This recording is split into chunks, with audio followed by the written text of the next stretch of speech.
Oi, gente bonita, gente interessante, tudo bem por aí?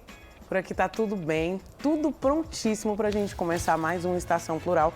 Eu sou Ellen Oléria, junto com a Mel Gonçalves e o Fefito. Eu quero apresentar pra vocês o nosso convidado de hoje, um cara polêmico, segura, cheio de humor também e cheio de opinião, seguido por milhões de internautas, senhoras e senhores. Vamos falar sobre existencialismo nessa era digital. Ao nosso lado, uma web celebridade, PC Siqueira, meu irmão, bem-vindo. Que bom que você veio. Muito prazer, muito obrigado pelo convite, valeu. Minha gente, o PC Siqueira é pioneiro no YouTube com o seu canal Mas Poxa Vida, que está no ar há mais de 7 anos. Ele também tem um canal de culinária, o Rolê Gourmet. Ele é ex-VJ da MTV e hoje ele apresenta um programa de humor no canal TBS. PC mal chegou aos 30 anos, minha gente, e já tem uma biografia. PC Siqueira está morto. O livro foi lançado no ano passado, bem quando ele ainda se recuperava de uma cirurgia. PC, conta um pouquinho pra gente dessa cirurgia, mas antes eu quero saber se PC Siqueira está morto, quem está aqui falando com a gente agora? Ai, meu Deus! Talvez uma nova versão melhorada de mim. Piorada, a gente não sabe. Não, eu fiz uma cirurgia de estrabismo há um ano atrás. Estrabismo, quem não sabe, é o vulgo vesgo, não é verdade? E aí eu fiquei conhecido mesmo, assim, uma época, quando eu comecei e tal. Você vira referência, né? Olha o vesgo lá, sempre assim, né? Aí uma hora eu me cansei, não de ser chamado de vesgo, me cansei de ser assim. E aí resolvi fazer cirurgia. Foi uma grande mudança na minha vida, assim. Mas essa coisa também de você ter se tornado conhecido por essa característica também, isso não trouxe um outro tipo de pressão? Que não faça, as pessoas não vão mais se conectar com você a partir daí. Foi por isso que PC morreu? Ou não necessariamente? Cara, foi uma grande... O livro, ele começou a ser escrito com o Alexandre Matias e tal. E não é uma biografia, tá? O livro, ele é uma biografia fictícia. Conta uma história que não existiu. Eu sou um personagem no livro, mas tem um pouco a ver, assim, quando começou o livro eu não estava pensando em fazer cirurgia. No meio do livro eu comecei a pensar e daí eu comecei a fazer. Então, o PC Siqueira Estar Morto tem um pouco a ver com reinvenção, alguma coisa do gênero, e também calhou de ter isso, né? Tanto que no livro as fotos que estão são antes da cirurgia. Tem algumas fotos no livro. Mas a gente se reinventa o tempo todo mesmo, né? Com certeza absoluta. Não só por causa de uma cirurgia. Não. Mas a gente é outra pessoa o tempo todo. Outro dia eu tava lembrando, gente, eu tinha 9 anos outro dia. Eu ficava de cabeça para baixo, pendurada numa árvore. E hoje eu mando o meu corpo fazer coisas simples e ele leva um tempo, né? Para me dar uma resposta. Mas será que é porque você não parou de subir em árvores? Com certeza, Mel. Com certeza, é uma coisa que eu vou retomar em algum momento da minha vida. Mas presta atenção, porque agora o Estação Plural vai entrar num mundo existencial. Mais um pouquinho, que a gente já começou, né? Falando de corpo e tal. Mas é um existencialismo online, tá bom? Principalmente no mundo de PC Siqueira. Vamos lá? Vamos viajar? Oi, como vai você? Eu sou PC Siqueira e o vídeo de hoje é sobre você não sendo você mesmo na internet.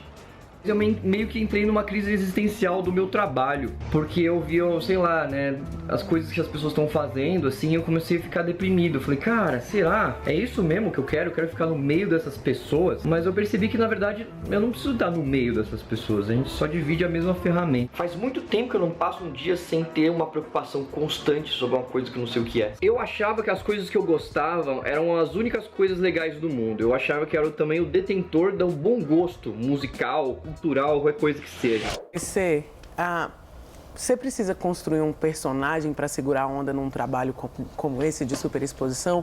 Ou você não tem esse alter ego? Não tem personagem. Eu acho que a única coisa que pode ser considerada um personagem é que eu não exponho totalmente a minha vida. Mesmo assim, as pessoas vão atrás para expor, mas...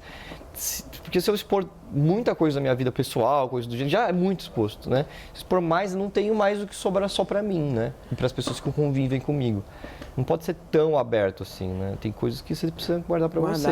Mas não chega a ser um personagem, não. Eu ia perguntar pro Fefito se ele tem um personagem nas redes sociais. Ou se você se solta mesmo. Olha a demora pra responder. Mas, gente, é porque isso já foi uma questão na minha vida, de verdade. Quando eu comecei a apresentar Mulheres lá na TV Gazeta, no outro programa, é um programa de senhorinhas, donas de casa e tal. E no começo elas meio que me adotaram como filho, eu ficando cada vez mais à vontade. Só que chegou um momento que eu acho que eu pisei tanto no acelerador que eu tava fazendo mais humor do que qualquer outra coisa. Porque eu tava me sentindo tão à vontade, tava tirando sarro com tudo, que eu acho que eu virei personagem. Então eu vi que as pessoas chegavam na rua com outra abordagem pra mim. Que era igualmente carinhosa, mas já esperando que eu fizesse alguma graça, porque eu sou muito divertida e tal. Eu nunca fui uma pessoa muito divertida. Eu não me vejo sendo uma personagem, não, viu? Nas minhas redes, eu acho que eu sou exatamente aquilo que eu sou, ou que eu gostaria de ser, pelo menos, né? E não vejo exposição, por exemplo. Eu já expus muita coisa da minha vida que hoje eu me arrependo. Mas eu acho que esse é um processo de amadurecimento também, né? Porque hoje em dia a gente vê bastante jovens youtubers aí, tipo, expondo 1 milhão de coisas da vida que eu acho que provavelmente vão se arrepender em 2 segundos. Eu acho que a gente tá constantemente se arrependendo das coisas. É normal isso. Claro. Acho que a pessoa que não se arrepende de nada, ela tem alguma lição que ela não aprendeu ainda. Né? Ela vai se arrepender muito de alguma coisa muito lá pra frente. Também. Eu acho que a gente aprende com o que a gente é. Deve ter sido muito atacado. Né? Essa... Não só pela tatuagem. Não deve ser fácil dá ser opinião, vesgo você e dá colocar opinião, a cara né? em frente a uma câmera. Nossa, cara, isso é um Sabe? negócio que, tipo assim, foi bullying constante na minha vida. Teve um certo momento da minha vida adulta onde parou, mas eu era desconhecido, né? Tava ali fazendo minhas coisas e tal. E daí eu comecei, aí fiquei conhecido na internet e aí reacendeu o negócio, assim. Demorou um tempo pra parar de bullying, ser vesgo, não sei o quê, mas aí começa com outras coisas e tal. As pessoas, elas não abrem não mão. param nunca, né? A questão de crítica é ataque mesmo, um pouco diferente de ser de crítica. Sim, mas é crítica negativa mesmo, pra te destruir. É porque o que as pessoas má esperam intenção. quando você é vesgo? Você é vesgo, você vai dizer o quê? Tá, sou, ou vou deixar de ser automaticamente? É uma coisa meio louca. É o lance de ser vesgo. Obrigado pela informação, eu sei. Eu acho que, tipo, eu sempre falava isso. Quando você tem algum outro problema, sei lá, você anda de cadeira de rodas, coisas do gênero, as pessoas têm um respeito por quem... Mas feio você fazer piada dessas coisas. As pessoas se sentem mal. Só que quando a pessoa vê, tipo, tem estrabismo e tal, ela pode dirigir, ela pode ter qualquer emprego, quer dizer, estatisticamente tem menos, né? Tem uma coisa, tem um impacto social e econômico. Porém, as pessoas não têm pudor nenhum de tirar uma da sua cara, né? Você não consegue entender o que a pessoa passa, né? Porque, tipo assim, claro, eu não estou me comparando a uma pessoa que é paraplégico, porque não é o mesmo sofrimento. Mas tem um sofrimento psicológico difícil para quem tem estrabismo também. Acho que não deveria ser ignorado, mas é. Sim. Não adianta também querer levantar a bandeira, que não existe essa bandeira. Mas pelo menos o que eu fiz ali, muita gente até hoje que sofre do mesmo problema, que assim, eu me considero ainda, como se eu tivesse ainda. Porque, pô, foi a minha vida inteira, faz só um ano que eu não tenho mais esse estrabismo e tal. E eu sei que as pessoas sofrem, é complicado, é chato mesmo, assim, tem um impacto social muito grande. Você que transita muito no mundo online e nesse mundo offline aqui. Dizer que existe, né? O mundo online e offline. Que parece que é um ambiente paralelo mesmo, né? Um mundo paralelo. Mas eu ia te perguntar se você sente as pessoas mais à vontade para serem malvadas na internet. Com certeza. Porque você não consegue socar a cara das pessoas pela internet. Simplesmente por isso. Não há como não existe violência física pela internet. Isso permite que uma pessoa de 13 anos haja como um psicopata. Né? Se uma criança de 13 anos chega aqui e age como um psicopata, você dá um tapão na orelha dela e pronto. Ela sai chorando. Vamos montar um negócio, vamos criar um aplicativo em que a gente se faz uma vingança física. Manda alguém na casa do psicopata. Cara. Mas eu acho assim, que a internet, nesse caso, tá mal preparada para isso, mas eu acho que isso ainda vai mudar. Eu acredito que sim. Acho que regras vão ser colocadas de forma de punição mesmo, onde, sei lá, mano, é que eu não sei muito bem como isso vai funcionar, porque se eu soubesse já estaria colocado em prática, porque alguém já teria a mesma ideia. Mas eu acho que dispositivos e formas aí vão ser colocados de forma que as pessoas realmente possam ser banidas de qualquer forma, sem criar novos perfis e tal. São as pessoas, né? Não é a internet, são as pessoas. São as pessoas, né? Vi um clipe, estava lendo uns comentários, as pessoas perderam a oportunidade de falar sobre as ideias, sobre os conceitos, sobre aí a gente fica falando sobre os corpos, sobre os desejos. Né? Você nunca fala sobre o que a pessoa está dizendo, mas você fala do tamanho do nariz dela, você fala do cabelo dela. Isso é tão superficial, né? E a gente pode fazer de uma maneira mais interessante esse embate. Sim, a gente pode falar de cabelo e dizer roupa quando a gente está ali para falar de cabelo e dizer roupa, tipo, porque o mundo é superficial mesmo, mas quando a gente não tá ouvindo que alguém tem algo a dizer, isso diz muito sobre a gente que tá recebendo a mensagem. Tipo, a gente não tá pronto para trocar. A gente tá pronto só para emitir. A gente não tá pronto para receber. E você falou que você não liga para ataques, mas eu bem quero a receita para se blindar nesse caso, porque eu não vejo como a gente não se afeta por essa ditadura mesmo. Claro que afeta, tipo assim. Porra, de repente você tem lá uma crise de pânico do nada, assim, o bagulho já tá, sabe? Mas eu não deixo, tipo assim, o objetivo final das pessoas que te atacam é te calar, assim, sabe? Elas querem que você desista, né? Desista mesmo, assim. Sim. Você vê a Mônica Iose e tal, foi tão atacada que ela falou assim, chega. Só que você perde, mano, você perde um lugar que você tá falando suas opiniões. Se você tá, as pessoas não estão te atacando é porque você está incomodando. Se você está incomodando é que você está falando uma coisa importante. Se não está incomodando ninguém é porque você não faz só faz peso na terra. Sim. Não é verdade? Então, para mim, enquanto eu tô incomodando, tá dando certo. E é chato ser atacado, é chato, mas tem que saber lidar, assim, tem que saber... Acho que o tempo também faz a gente amadurecer bastante em receber essas informações, porque eu também fui exposta, assim, tipo, razoavelmente cedo na internet com a banda e tudo mais. E os ataques, eles foram bem ruins no início, assim, eu tinha 18 anos de idade. Nossa. Então começou ali, né, travesti, não sei o quê, lá, aquele monte de coisas transfóbicas que a gente já sabe que a gente vive, etc. E, assim, no início, a minha reação primeira foi não ler mais aqueles comentários. Então foram os bons e os ruins para o mesmo lugar. E aí durante muito tempo eu fiquei sem olhar, e quem me conhece também vê que eu não fico muito atualizando o que as pessoas estão me mandando ou o que elas estão escrevendo. Mas a gente perde uma parte do afeto também, né? Porque muita gente manda mensagem bonitinha. Isso eu fui descobrindo isso aos poucos. Hoje em dia eu já consigo ler e ignorar, entendeu? Falar, isso aqui é uma perca de tempo, eu leio isso aqui. Isso aí, essa pessoa não tem o que fazer. E dar risada daquela situação. Mas é importante que demora um pouco pra gente amadurecer. Demora um pouco pra gente ter consciência do próprio corpo. De saber a potência do próprio corpo, de saber os defeitos do próprio corpo. E não deixar que aquela informação daquela pessoa te atinja ou mude o que você é de fato. Eu acho que dá pra, no caso, dá pra você pegar a lição de artistas muito populares, sacou? Você pega, sei lá, a Anitta, vamos supor, eles não são combativos. Então as pessoas estão o tempo todo malhando ali, sem parar. E você vê que eles estão sempre fazendo o trabalho deles como se nada tivesse acontecido. Eles devem ver, claro que vem, claro, mas o que faz não ter repercussão isso é porque eles não respondem. Eu já tomei essa lição, às vezes eu ainda, porque eu me divirto respondendo. Porque tem um prazer muito grande de você responder e acabar com, sabe, a pessoa assim.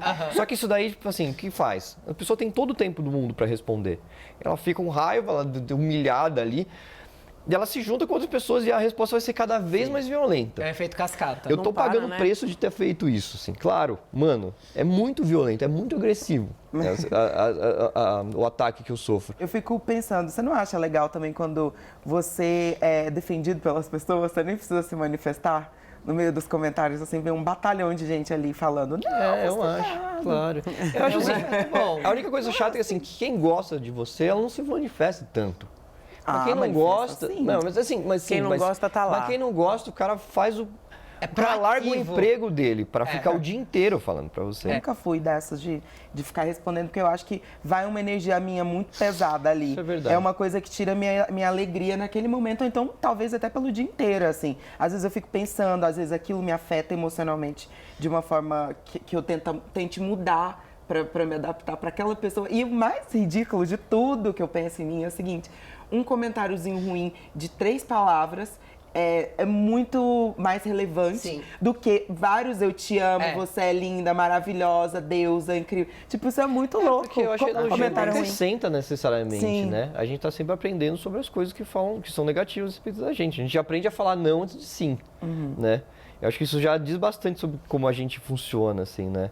Mas é isso. Eu acho que as coisas negativas são o que faz a gente aprender as coisas. A gente também tem que aprender também a não ser tão negativo com as coisas assim. Porque, querendo ou não, discussões na internet são iguais a discussões na vida real. A diferença é que tem o limite físico, certo? Você não consegue sair na porrada da galera. A pessoa discutia, me humilhava na internet, chegava pra mim dizer boa, como se nada tivesse acontecido. Sim, cara. Tipo, não. Aconteceu. Aconteceu, não temos papo. E você me ensinou uma coisa com seu piercing. Meu corpo é meu corpo. Você não dita sobre o que eu tenho que fazer com o meu corpo. Seu corpo é seu corpo, você faz o que você quiser. Não gosto do meu piercing, não ponha. Gosto do meu piercing, faça igual. Mas não venha dizer o que eu faço com o meu corpo. Claro. Eu acho tão importante a gente ter esse tipo de limite, sabe? Mas isso que o PC está falando é fantástico também, que eu acho que a gente aprende a lidar, inclusive, com essa onda de pessimismo e ver aonde a gente pode amadurecer, né? Quando a gente recebe uma crítica. Não uma ofensa, uma crítica. Minha gente, o Estação Plural tá mega existencial hoje. Como é que você tá aí em casa? Como você lida com a sua internet aí? Agora a gente vai fazer um intervalinho enquanto a gente pensa e volta com mais assunto, porque PC Siqueira tá aqui, minha gente, vamos aproveitar. Até já, Estação Plural na veia.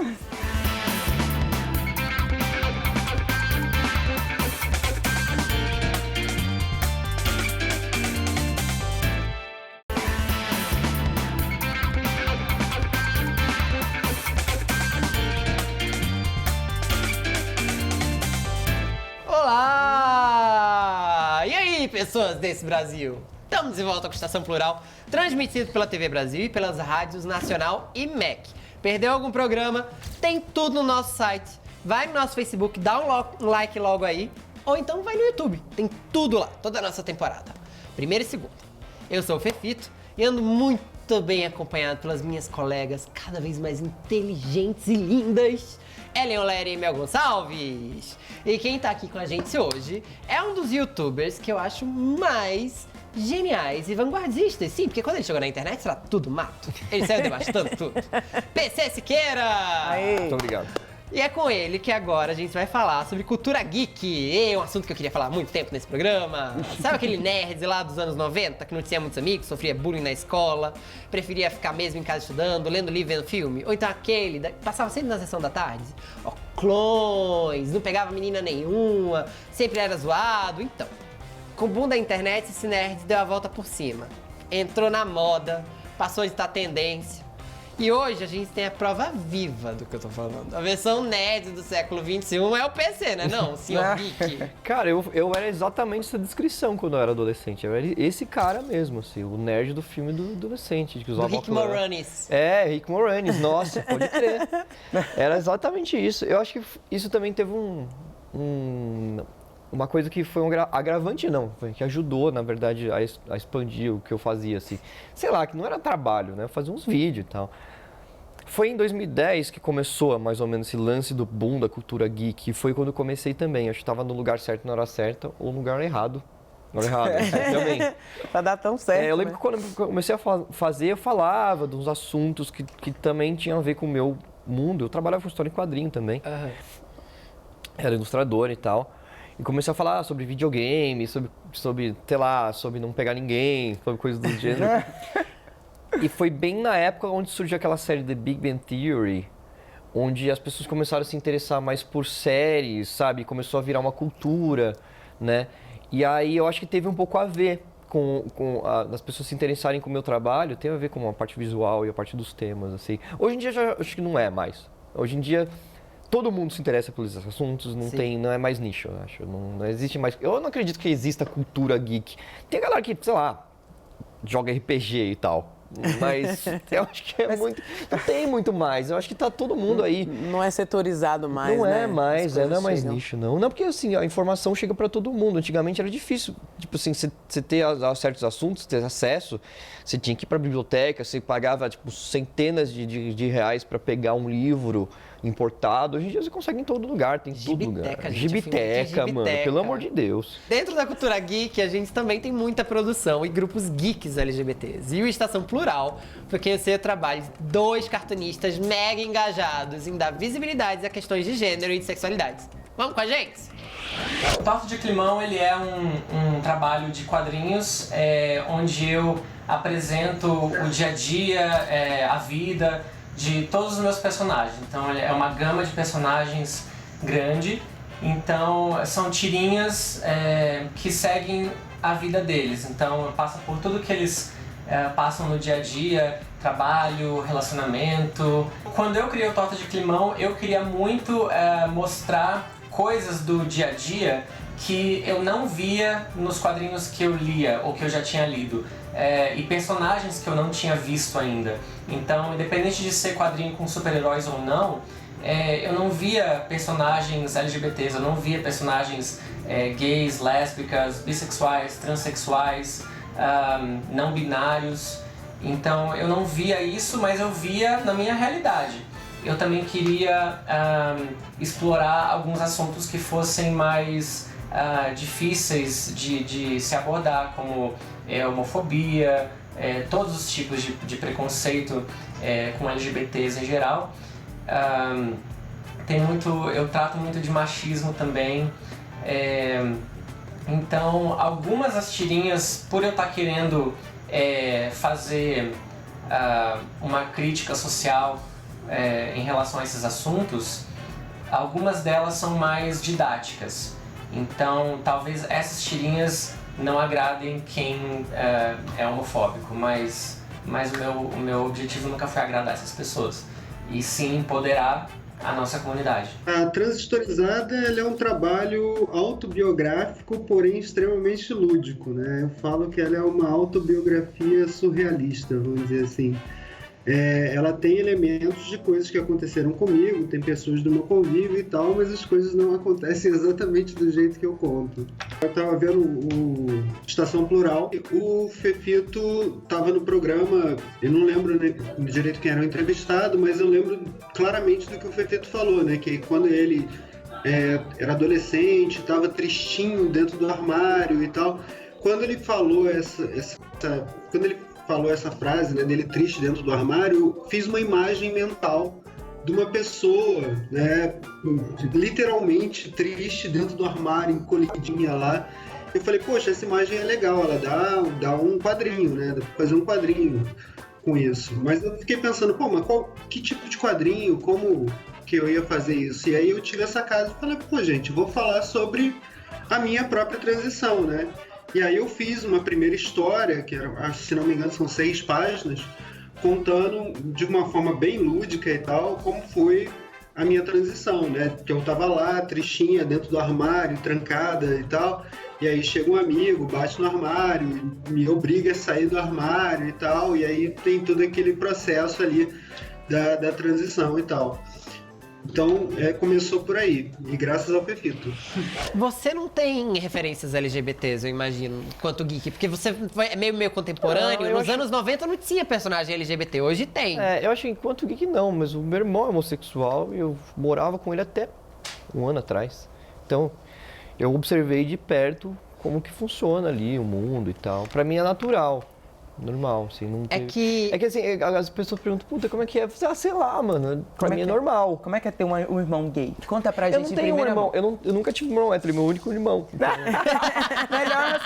melhor resposta. O mundo nerd é incrível e acolhedor quando você tá na moda, que é o caso de agora. Nos anos 90, você deve ter sofrido muito bullying por ser geek e... Terrível. Hoje tem muita homofobia entre os geeks também, você não acha? Eu acho que sempre teve. Sempre teve. Eu acho que o lance do cara que é o nerd clássico, assim, né? Tem um pouco a ver com... Tem um pouco de raiva das coisas, assim. Eu percebo... Não sei se é o que eu tô falando, mas a experiência que eu tive, assim, existe muito misoginia, mais do que homofobia, até. Porque tem um lance do cara que se refugia em algumas coisas, tem um... Não vou dizer que é isso, mas tem muita gente que é por frustração mesmo. O cara, sei lá, mano, não consegue lidar com mulheres e tudo mais. Tem o lance do geek que não pega ninguém, tem um pouco a ver isso, né? O cara não consegue lidar, não consegue ser igual aos outros caras, ou conseguir coisas que consegue socialmente, se refugia em algumas coisas. E aí, se refugia no caso, sei lá, jogar videogame, RPG, quadrinho e coisas do gênero, ou... power metal, essas coisas, sabe? Essas coisas assim. E aí, quando chega uma galera de fora, sabe? E começa a consumir as coisas que eles consomem, eles não sentem mais, não tem nada que só tem pra eles, sabe? Então, vocês têm o mundo pra vocês e chegam... Demarcação de território. E você chega aqui pra mim, sabe? Aí, sei lá, uma menina que joga videogame, os caras começam a encher o saco. O cara que é gay começa a encher o saco, tudo eles começam a encher o saco. E daí aí eu percebo um movimento que quando isso já não representa eles, né, como só uma coisa especial, os caras começam a se refugiar cada vez mais, assim. Aí começa a ficar muito conservador mesmo, assim. É um bairrismo, né? A ponto de quase beirar o nazismo, assim, sabe? Mesmo. Tanto que você vê alguns fóruns de discussão, Magiboards, as coisas do gênero, virou fórum de nazista. Sim. Né? Você vê, tipo, 4chan e coisas derivados desse tipo, virou um fórum mesmo de nacionalismo e nazismo, homofobia e mesmo, assim, é um refúgio. Porque eles estavam à margem, né, já que estavam sofrendo preconceito, então eles deveriam ter empatia em tese, né, gente? Porque a gente acha que as minorias estão ali para se apoiar e não estão, necessariamente. Mas a gente parte do princípio que quem é oprimido tá junto de quem também é oprimido e vai estar aberto para receber as pessoas, mas isso não é um engano. A gente tem, inclusive, uma onda, eu estava vendo recentemente uma discussão muito acalorada num fórum gringo, da galera falando como os personagens das HQs, quando vão para o cinema, como eles sofrem um processo de embranquecimento. Personagens que seriam originalmente negras, personagens que seriam originalmente japonesas a Scarlett Johansson e o Vigilante da Manhã, que é um anime super famoso e aí virou a Scarlett Johansson. E as pessoas estavam o debate acalorado era isso, gente, tudo tem que ser vocês, tudo tem que ser com a cara de vocês não conseguem dialogar, nem se espelhar na diferença, sabe? Por que vocês têm necessidade de fazer isso, sabe? De se apropriar de tudo. De deixar o rastro, né? Eu quero deixar... É o whitewashing, eles chamam. Exatamente, é isso. Eu acho que tem um pouco a ver, porque a cultura já ficou, porque a cultura do Hollywood faz os filmes e as pessoas são todas iguaizinhas e tal. E é um padrão, mas eu acho assim, é uma questão das pessoas que estão lá se renovarem, porque... Ainda tem gente lá que está fazendo filme desde 1960, né? E tem a mesma cabeça. E vai mudando um pouquinho e tal. Mas conforme vai mudando as coisas, as pessoas vão morrendo e vendo outras. Precisa morrer as pessoas para chegar outras. Eu já falei para mudar isso já. Mas parece tudo vitalício, né? Como o Congresso. Os caras não morrem nunca. Falando em cultura geek e morte, não, mentira, só falando em cultura geek, não dá para não falar das fanfictions. Nossa vida na internet é meio fanfiction, né, gente? Que já são um fenômeno por toda a web. Pra você que não sabe, fanfics são narrativas ficcionais escritas por fãs de filmes, séries, livros, quadrinhos ou games. Eu, por exemplo, posso escrever uma fanfic em que Mel e Ellen, minhas heroínas, são namoradas. Vamos ver como isso acontece? Vou fazer isso um dia. Não, são textos que se apropriam do universo original da obra a partir da criação de histórias paralelas, usando o mesmo enredo e personagens da obra principal. Isso é febre entre a juventude geek, viu? Vamos ver. Você é desses que não gosta dos rumos que seus personagens favoritos levam pra TV? Aí você resolve mudar os finais, adaptar os romances. Você pode nem saber, mas tá fazendo fanfiction. Sabe o que é isso? Então vamos descobrir com o pessoal da rua junto que é fanfiction? Simbora! Fanfic são as historinhas que o pessoal inventa. É uma história que faz sobre duas pessoas. Pode ser ligada ou pode não ser ligada. Que nem teve uma do Shawn Mendes com a Ana Maria Braga. Eu leio fanfic acho que todo dia. De que história você mudaria o final? Stranger Things. Cidade de Papel, porque eu gosto muito do filme e do livro, mas eu não gostei que eles não ficaram juntos. Eu queria que a irmã de um deles ficasse com o irmão do outro. Eu gosto muito dessa coisa de clichê dos dois ficarem juntos no final, eu acho muito fofo. Aquela senhora do destino, o que aconteceu com a Nazaré? Loucamente apaixonados. Ela teria que pagar por aquilo que ela fez. Eu acho que eu mudaria não o final do filme, mas o casal inteiro. Eu acho que eu deixaria explícito que a Capitu não traiu o Bentinho. Eu queria saber o que significa fanfic, porque eu não sei o que é fanfic. Fanfic é uma ficção feita por fãs, né? Ela pode ser de um livro, sei lá, o livro acaba, a história, pessoas que querem continuar fazendo e pessoas que gostam e escrevem parecido com o autor começam a escrever. 50 Tons de Cinza começou como uma fanfic do Crepúsculo. Até onde eu sei. Sim. Mas eu acho que é real essa informação, não é verdade? Mas a fanfic tem colaboração de uma galera, então. Não é uma ideia de uma pessoa só. Pode ser de uma pessoa só, pode ser colaboração. Tem fóruns de fanfic onde tem pessoas anônimas famosas. Entendi. Né? Tipo assim, nossa, eu adoro, Gente, adoro. os textos dessa garota. A menina tem 15 anos, escreveu uns textos eróticos bizarros, tipo, é estranho. E eu acho esquisito. Porém, quem sou eu pra julgar, não é Qual a verdade? fanfic mais bizarra que já escreveram sobre você? Puta, eu tenho um canal de culinária, né? Eu e um amigo meu, Otávio, e escreveram uma fanfic erótica sobre eu e ele, assim. E eu não consegui ver até o final, que eu fiquei extremamente incomodado, mano. Foi bem pesado, foi Muito, denso, cara, denso, muito denso. detalhado, muito. Eu fico pensando, cara, o que passa na cabeça dessa pessoa pra descrever assim. Elaborar. né? É estranho. Fanfic tem muito a ver também com fetiche da galera, né? De fetichizar as coisas. Eu acho muito parecido com conto erótico. O conto erótico também é uma ficção ali que a pessoa fetichiza uma coisa. Ou é um diário, né, amigo? Pode ser. Pode ser. Pode ser também. Pode ser. Vou começar a escrever os meus diários. Ah, gosto. vou lançar. Gosto. Agora sim, nesse grupo que eu falei, o Lana Del Rey Vevo lá, que a gente frequenta, volta e meia, as pessoas contam histórias sempre que aconteceram. Tipo, minha avó descobriu tal coisa. Ou uma amiga minha tá precisando resolver tal coisa. E um monte de gente acusa as histórias de serem mentira. Já tem essa coisa na internet de ser fic. Hoje em dia, o limite entre o que é real e o que não é real, do que é contado na internet, já não existe mais com tanta clareza também. As pessoas... Chega a tal ponto que as pessoas precisam provar. Com print de WhatsApp, com foto, com umas coisas desse tipo. Gente, que onda! Antigamente mentira era mentira e pronto. Antigamente Aí não, mentira sempre agora. vai ser. Agora não, mas a mentira agora é fic. Mas da linguagem da internet, o PC sabe tudo. E agora a gente quer mesmo saber se ele sabe o que é Pajubá! Nunca eu vi sei, nem cara. comi, eu só Nossa. vou falar.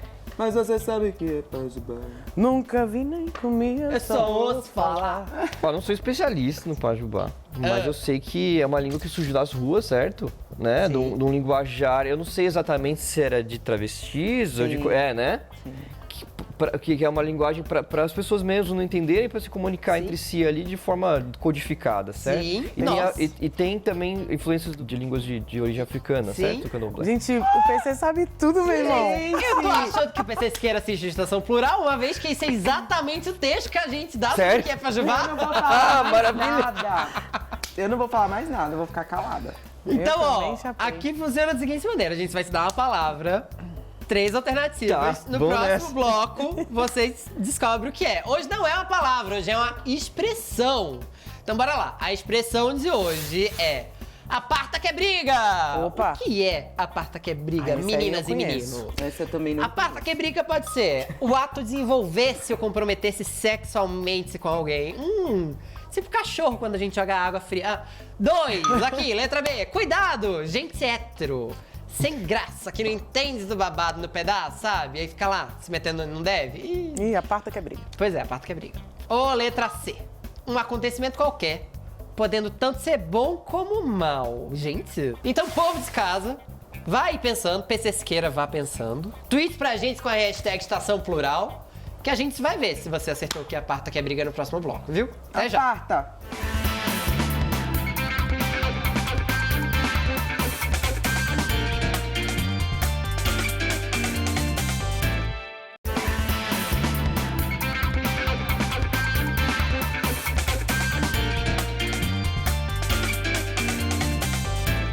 Hey, minha gente, estamos de volta com o programa mais diverso da televisão brasileira, o Estação Plural. Você perdeu os blocos anteriores ou o programa passado? Entra no site lá da TV Brasil e busca a gente nas redes sociais.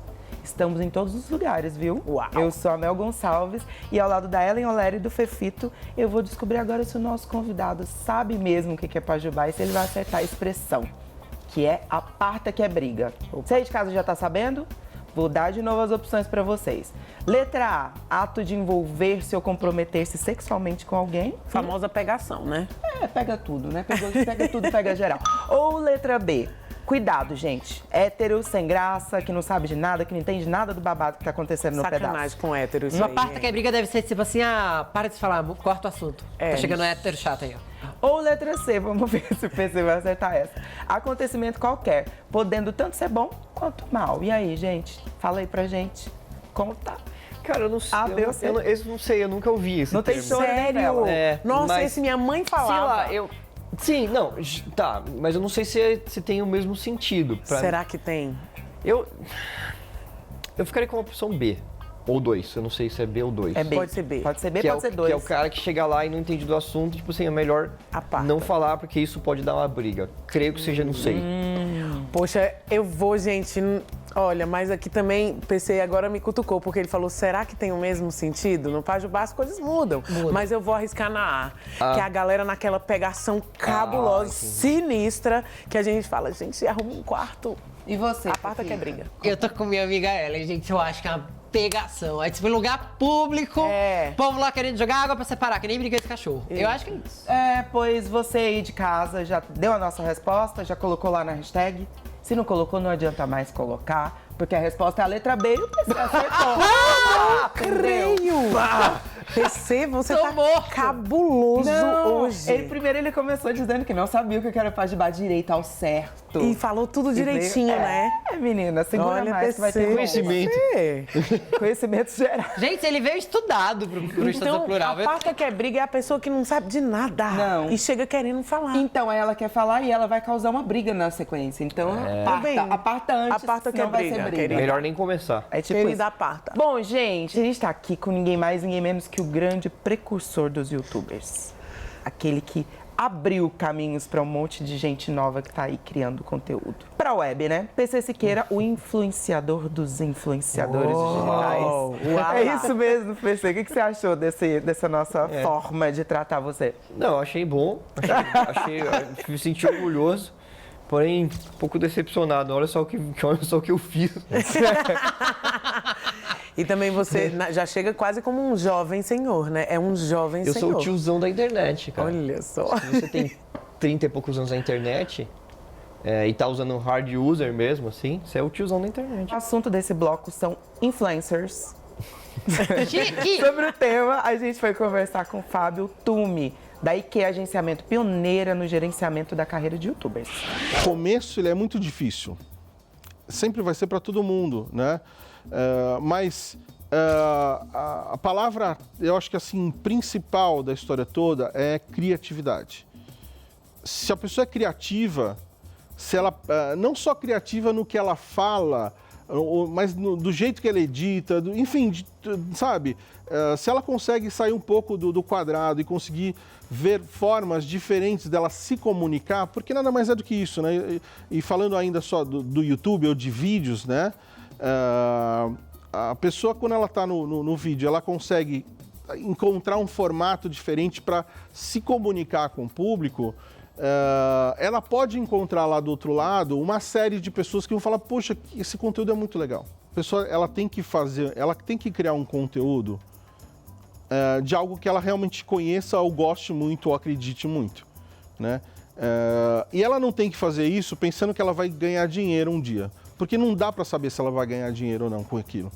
Hoje a quantidade de criadores é enorme, né? E eu, sei lá, 15%, 10% dessas pessoas estão realmente ganhando algum dinheiro com isso. Não tem uma fórmula exatamente, mas se a pessoa já começa com uma produção pensada, organizadinha e com conteúdo que ela realmente acredita, que ela conhece, alguma coisa que ela consiga passar para as pessoas, que não seja só besteira, porque hoje em dia tem muita besteira também no YouTube, né?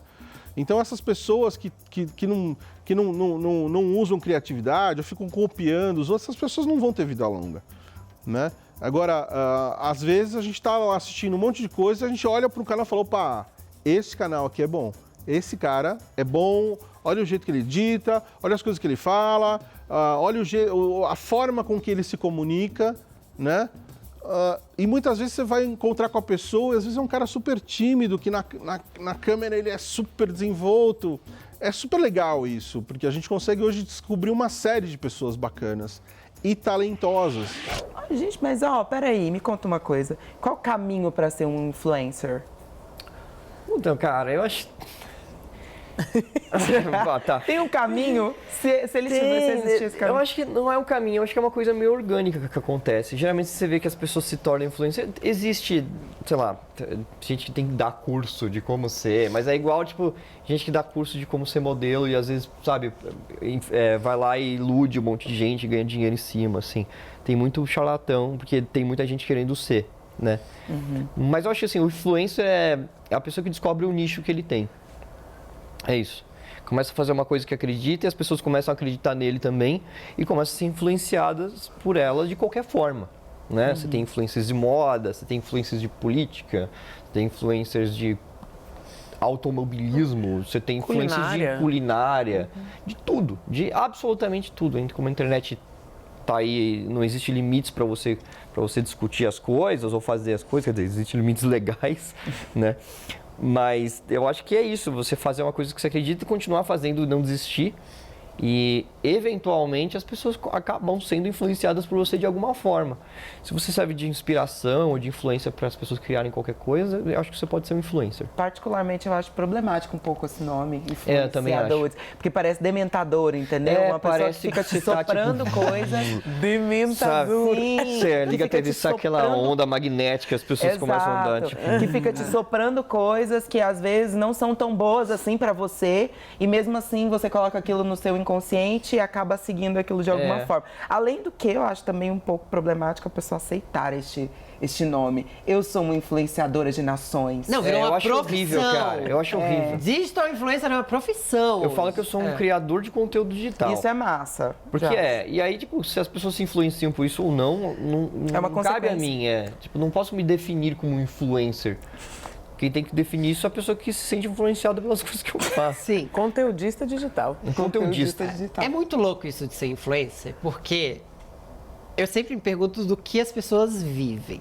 Não é necessariamente o seu caso, pensei que a gente sabe que você trabalha e tudo certo. Tem vários frontos ali. Exatamente. Pra ganhar dinheiro. Mas é que tem influência que você não sabe do que vive. Você vê lá os snaps das pessoas, aí é só recebidos. Recebidos é quando as pessoas recebem um jabás em casa, uns presentes, sabe? Ganhei essa colher de pau, ganhei também Você recebe, Fefito, DVD. Nem venha. Eu recebo algumas coisas, mas eu recebo coisas específicas. Mas eu tenho um trabalho, eu tenho uma profissão. Desculpa, amigo, mas você tem 3 empregos. Eu tenho 3 empregos. Você tá passando do pai do Cris. Eu sou o pai do Cris, eu tenho 3 empregos. Mas aí, beleza que eu recebo, mas eu não vivo dessas coisas que eu recebo. Ao mesmo tempo, essas pessoas que recebem coisas, tipo, não pagam as contas com essas coisas que elas recebem. Certo.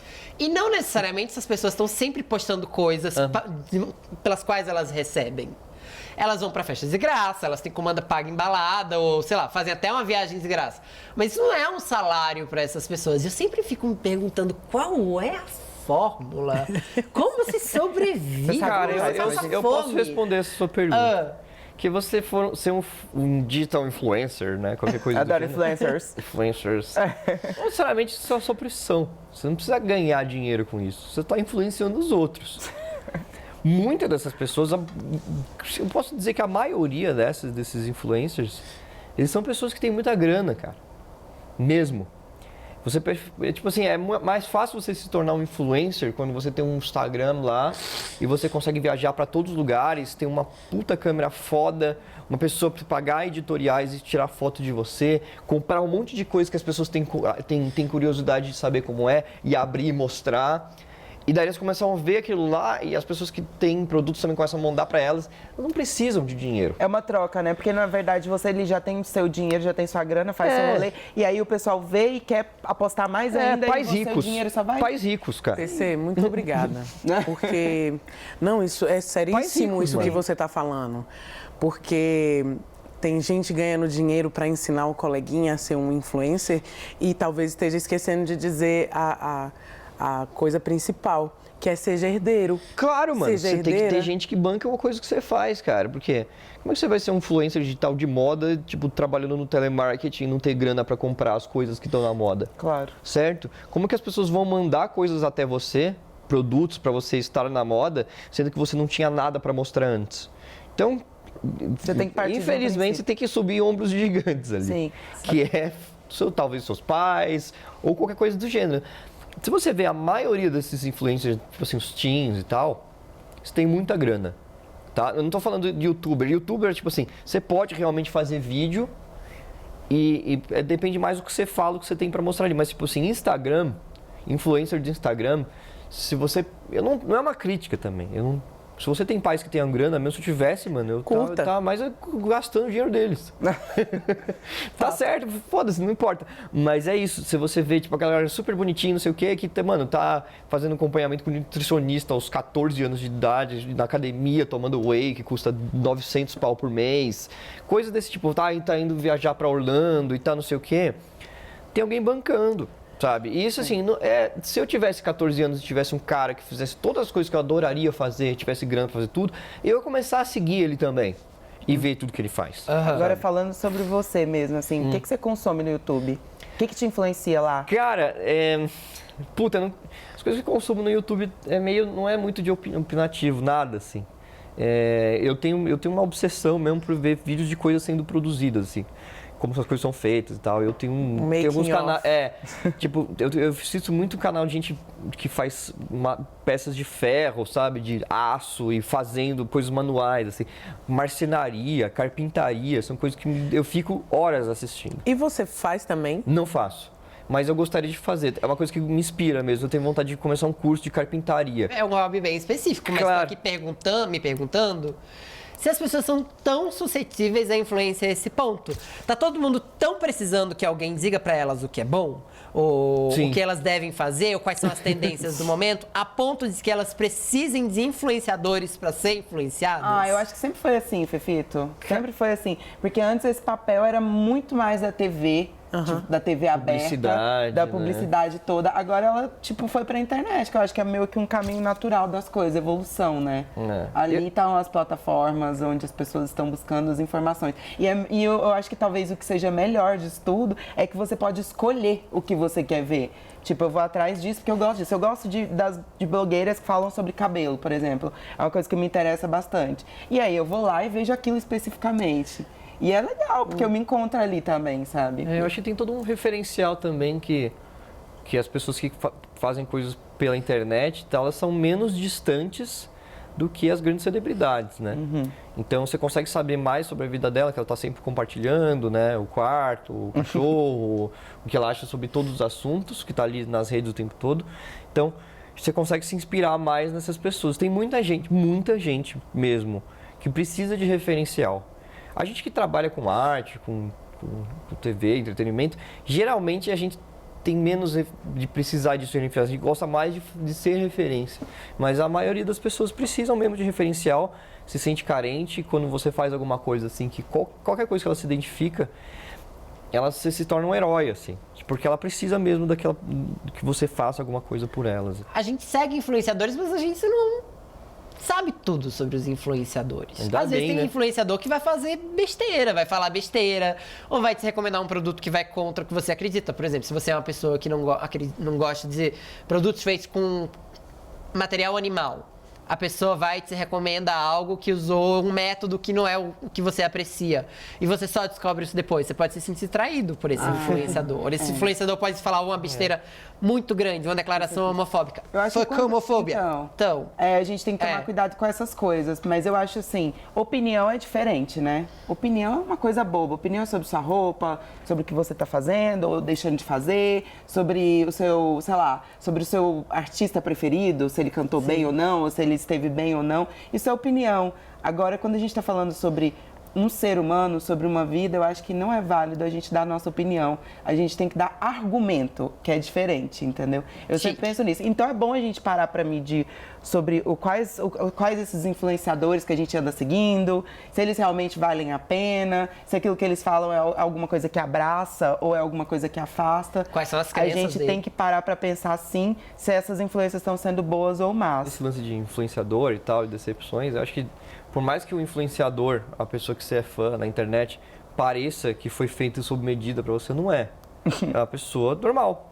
Né? Pessoas podem e vão ter opiniões diferentes da sua, vão te decepcionar em algum momento, se você esperar muito que elas sejam exatamente como você é. Então, tem que tratar as pessoas que você que está na internet, assim, eu acho bom tratar as pessoas que você é fã como se fossem seres humanos normais, que elas vão cometer erros normais e não é um fim do mundo se ela falar uma besteira ou qualquer coisa do gênero. Eu vivo fazendo isso, né? E então... Quem nunca, né? Acho que faz parte de viver, de ser um ser humano. Você vai errando e falando besteira e aprendendo com as coisas e tal. eu acho que é isso, não esperar também como se fossem deuses, né? Mitando, né? O tempo todo. Não são mitos, não tem nada disso. Tá todo mundo aqui de carne e osso. Exatamente. E tá todo mundo vivendo no mesmo lugar. Bom, gente, o nosso programa tá chegando no final, tá muito interessante. Infelizmente eu tenho que interromper, mas eu quero agradecer ao PC Siqueira pela presença, por ter compartilhado com a gente. Foi muito gostoso mesmo. Eu espero que vocês aí de casa tenham gostado bastante. Semana que vem a gente tá aqui de novo nessa mesma conexão gostosa. Até mais. Beijo, influencia!